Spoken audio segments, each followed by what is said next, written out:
बड़ा दुर्लभ हो रहा है, भगवत चर्चा होना बड़ा दुर्लभ हो रहा है। भैया ये सब जब कर्मों का फल भोगने का आया तो महात्मा जी, और जब पाप कर्म करने जा रहे थे तो पूछ लेते हमसे कि हम पाप कर्म करने जा रहे हैं, आपकी अनुमति है क्या?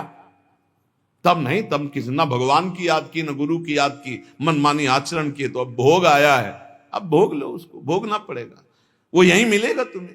पति पत्नी परिवार संसार मित्र, इन्हीं में सब कलह अशांति मारपीट नाना प्रकार का। अरे पूछो मत, भगवान के चरणों का जब तक आश्रय नहीं लोगे तो यहां का ये प्रेम विवाह, यहां का प्रेम तुम्हें शांति प्रदान नहीं कर सकता। भगवत भाव रखोगे, हर परिस्थिति को शांति पूर्वक निर्वाह। ये जीवन काटना भी एक कला है। मनुष्य जीवन कोई पशु जीवन नहीं है। अगर अध्यात्म नहीं तो आप इसको जी नहीं सकते, आप इस जीवन को नहीं जी सकते। अशांत रहोगे, क्लेशित रहोगे, परेशान रहोगे। जीवन की कला है द्वंद्वों में समता, संपूर्ण जगत में रहते हुए ममता रहित हो जाना, संपूर्ण क्रियाएं करते हुए अहंकार रहित हो जाना। अभी जीवन मुक्तता का आनंद आ जाए तो मच्चित्ता मदगत प्राणा बोधयंता परस्परम कथयंत च माम नित्यम तुष्यंत च रमंत च। हमारा उद्देश्य भगवत प्राप्ति का है। जो भगवत संबंध से भगवत प्राप्ति करना चाहता है उसके लिए दरबार खुला है, फ्री है, कोई फीस नहीं है, कोई शर्त नहीं है। तुम कौन हो, कहां के हो, कोई मतलब नहीं। आपका केवल संबंध भगवान के संबंध से वार्ता होगी तो यहां हो सकती है। इसलिए सावधानी होकर हमारे समय को निरर्थक ना किया जाए। बहुत कीमती समय, जब प्रश्न होता है तो फिर उस पर चर्चा करनी ही होती है। हमें सिर्फ भगवान का आदेश है, कथयंतश्च माम नित्यम तुष्यन्ति च रमन्ति च। उसी में संतोष करना, उसी में रमण करना है। हमारा भरण पोषण श्री प्रिया जी से होता है, किसी व्यक्ति से नहीं होता है। हमारे यहां श्री श्यामा श्याम विराजमान है, उनका पूरा जगत है। तुम्हारी बुद्धि में मेड़ है, भेदभाव है, उनके लिए भेदभाव नहीं। सब मम प्रिय सब मम उपजाए, तो हम अपने स्वामी के अनुसार चलेंगे। सब मेरे प्राणनाथ श्यामा श्याम के जन है।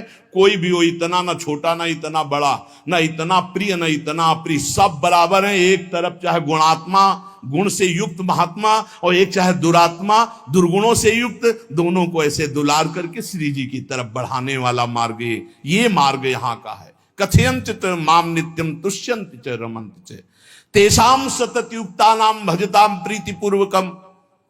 जो सतत प्रेम पूर्वक मेरा भजन करता है, भगवान कह रहे ददामि बुद्धि योगम तम, उसकी बुद्धि का योग मैं करा देता हूं। ये खास बात हुई, लगाने की चेष्टा हमने की मन बुद्धि को, और भगवान आकर मन बुद्धि में विराजमान हो गए।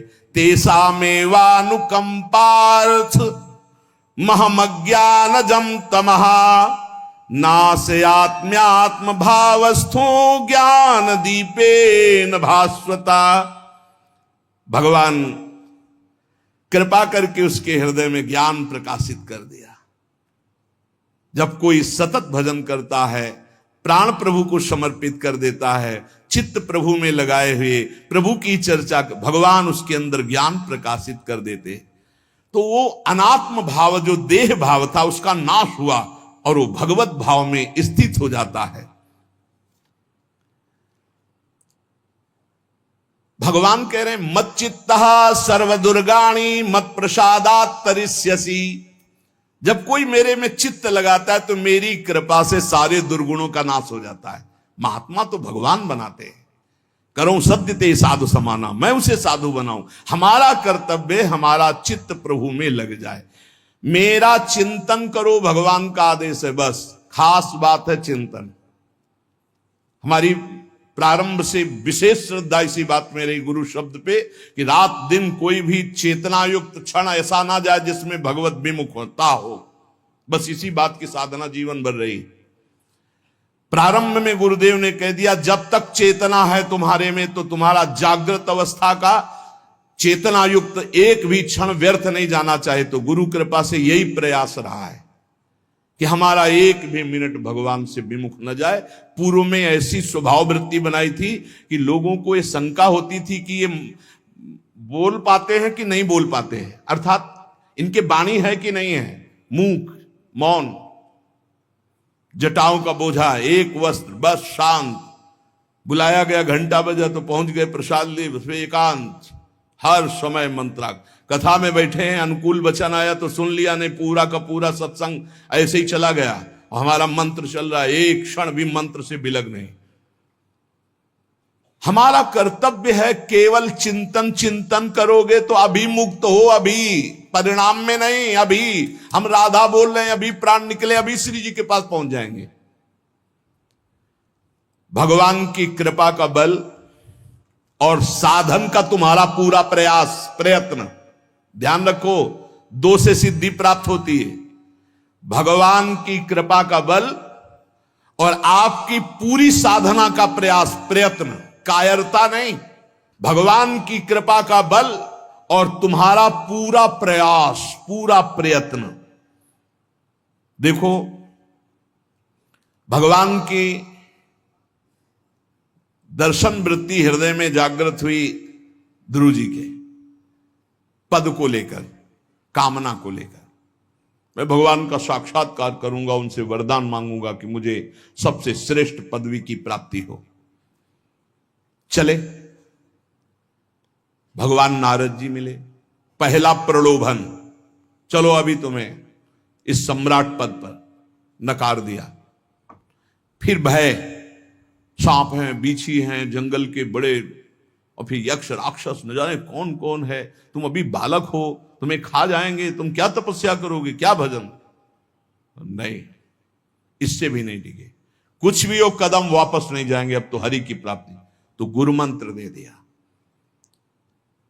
6 महीने बहुत ही देह भाव रहित होकर उच्च कोटि की साधना की। बालक होने पर यही मथुरा में, मधुपुरी में, देह भाव रहित होकर के, क्योंकि जंगल में ऐसे ऐसे मच्छर बड़े बड़े ना, एक मच्छर मारे तो पूरा होश खराब हो जाए, पूरी चेतना जागृत। तो उस 5 वर्ष के राजकुमार के शरीर में कितने मच्छर चिपके रहे होंगे, क्या क्या भयावह। हमने तो सेनपुर में देखा, आसन लगाए बैठे, काला नाग सांप ऐसे फुसकार रहा है।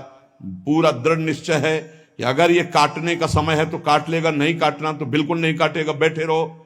वो ऐसे पास से निकल गए, छाती से भी निकल गए हैं। निश्चय कि अगर काटना काट। सैकड़ों बिच्छू, कभी ऐसे डंक नहीं मारा। और अगर काटना हो, मारना हो ना, तो बढ़िया महल में बैठे हो तो वहां जाके काट लेंगे। ध्रुव जी अपनी निष्ठा से कभी नहीं विचलित हुए। अब जब भगवान सामने आए तो आखिरकार 5 वर्ष के बालक घबरा गए। भगवान का तेज, भगवान का रूप, भगवान की महिमा। भगवान मुस्कुराए, कृपा दृष्टि से देखे, बल मिला, भगवान को देख पा रहे हैं। अब मन में आया कि मैं स्तुति कैसे करूं, क्योंकि कोई ज्ञान तो है नहीं। भजन किया, भगवान की प्राप्ति हो रही, लेकिन अब कोई ऐसा ज्ञान तो है नहीं जिससे भगवान का स्तवन करे। भगवान की तरफ देख करके कुछ कहना चाहते हैं, पर क्या भगवान को कहें ये ज्ञान नहीं। तो भगवान ने अपने ज्ञान स्वरूप शंख का ध्रुव जी के कपोल पे स्पर्श करा दिया। जो भगवान कह रहे, ज्ञान तो मेरी कृपा से होता है। अभी पीछे इस श्लोक में भगवान ने कहा, तेसा मेवानुकंपार्थ महमक ज्ञानजम तमः नाशयाम्यात्म भावस्थो। अनात्म भाव का ये जो आत्मस्वरूप अनात्म देह में भाव आ गया है, इसके नाश का जो ज्ञान होता है, ये भगवान की कृपा से होता है। जे भी संग छुआया दिव्य ज्ञान और भगवान की दिव्य स्तुति की। तो ये देखा जाता है कि भगवान की कृपा से ही साधक में दिव्यता आती है, दिव्य ज्ञान आते हैं। पर प्रयत्न अपना होना चाहिए। प्रयत्न था तभी तपस्या में आए, नहीं तो प्रलोभन में फंस जाते या भय में डर जाते। ना प्रलोभन में फंसे चक्रवर्ती सम्राट पद देने पर, और ना भय में फंसे कि सांप बीछी और सिंह खा जाएगा, इससे भयभीत नहीं हुए। और प्रयत्न इतनी जोर का किया, आप भागवत में पढ़ लीजिए, देह भाव रहित होकर कितना कठोर तप, 6 महीने में भगवत साक्षात्कार। आत्मबल, भगवत कृपा बल। ये मन है बहुत डराता है, कैसे जिएंगे, बुढ़ापे में कौन सेवा करेगा, क्या दुनिया का प्रपंच खड़ा कर देता है। इसको इसी ज्ञान से काटो, भगवान है ना। भगवान सब करेंगे, भगवान के लिए हमने जीवन दिया है, ये जीवन भगवान के लिए हार, अरे दिव्य हो जाओगे, रिद्धियां सिद्धियां हाथ जोड़े खड़ी रहेंगी, भगवान जानते हो क्या भगवान है। हम एक बार भगवान के नाम पर अपने आप को न्यौछावर तो करके देखें, पर यह अहंकारी जीव मानता नहीं है, ये अहंकार का बल लिए रहता है। आसुरी प्रकृति है ये अहंकार, अहंकारम बलम दर्पम कामम क्रोधम च संश्रिताः, जिसके अंदर ये आसुरी प्रवृत्ति अहंकार होता है उसमें काम क्रोध लोभ ये भरपूर होते हैं। कहां से भगवत प्राप्ति हो। जहां ये दुश्मन रहते हैं वो घर तो तुमने सुरक्षित दे रखा है दुश्मनों को। आसुरी प्रकृति को तुमने अहंकार को अपना स्वामित्व दे रखा है। मैं वो अहंकार जिसके साथ प्रकृति लगती है। जब अहंकार और बढ़ जाता है तो ईश्वरोहम अहम भोगी सिद्धोहम बलवान सुखी। तरंग से समुद्र नहीं होता, समुद्र से तरंग होती है। हम जितने भी हैं सब तरंग हैं उस परमात्मा की। वायु विकार नष्ट हुआ, समुद्र में ही लीन हो गए, ये बात है। लेकिन एक तरंग समुद्र नहीं पैदा कर सकती। एक सूर्य चमक रहा, कोई बंद के सूर्य दूसरा चमक के दिखाए। बहुत सावधानी से उपासना करो।